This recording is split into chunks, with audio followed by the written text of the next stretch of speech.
কালকে ছিল রথযাত্রা। কোনো অনুষ্ঠান মানেই মনটা বেশ আনন্দে ভরে যায়। সারাদিন ছুটি কাটিয়ে বিকেলবেলা ওই বাড়ি চলে গেছিলাম। রথ দেখা, জিলাপি খাওয়া, সবার সঙ্গে দেখা হবে, এসবই ছিল উদ্দেশ্য। এর মাঝখানে কোনো রকম প্ল্যানিং ছাড়াই পারমিতাদিরা, পীযুষদারা চলে এসেছিল আমাদের বাড়িতে। ব্যাস, সঙ্গে সঙ্গে বড় বড় ঘিয়ে ভাজা জিলাপি নিয়ে আমরা বসে গেছিলাম গল্প করতে।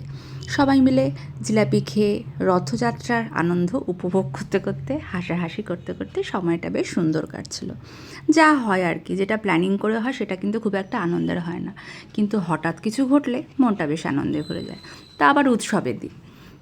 মাঝখানে ছোটোজনের সঙ্গে আমার বরের কুতোগুতি ছোটো বেটাকে নিয়ে একটু মজা এসব হলো। অনেকক্ষণ বাড়িতে আড্ডা মারার পর আমরা ভাবলাম এবার একটু বাইরে বেরোনো যাক। রথ অল্প স্বল্প দেখা হয়েছিল, আরও দেখা হবে। এই যে যাকে তা আসছি বলতে গেলাম, ছোটো ছেলেকে আদর করে আমরা বেরিয়ে পড়লাম আরও কিছু রথ দেখার উদ্দেশ্যে। আর রথ দেখা মানেই পাঁপড় ভাজা জিলাপি খাওয়া, সেটা আমার বরের চাই।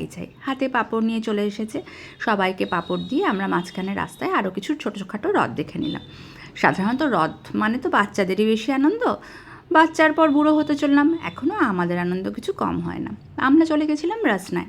সেখানে বসে একটু খাওয়া দাওয়া করে গল্প টল্প করে অনেকটা সময় কাটিয়ে যখন আমরা বেরোবো তখন দেখা দিল বৃষ্টি।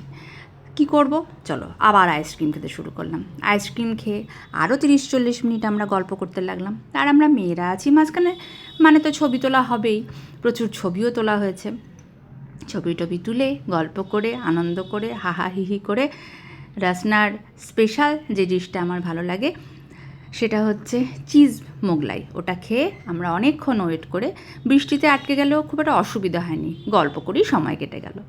এবারের মতো রথটা খুব ভালো কাটালাম।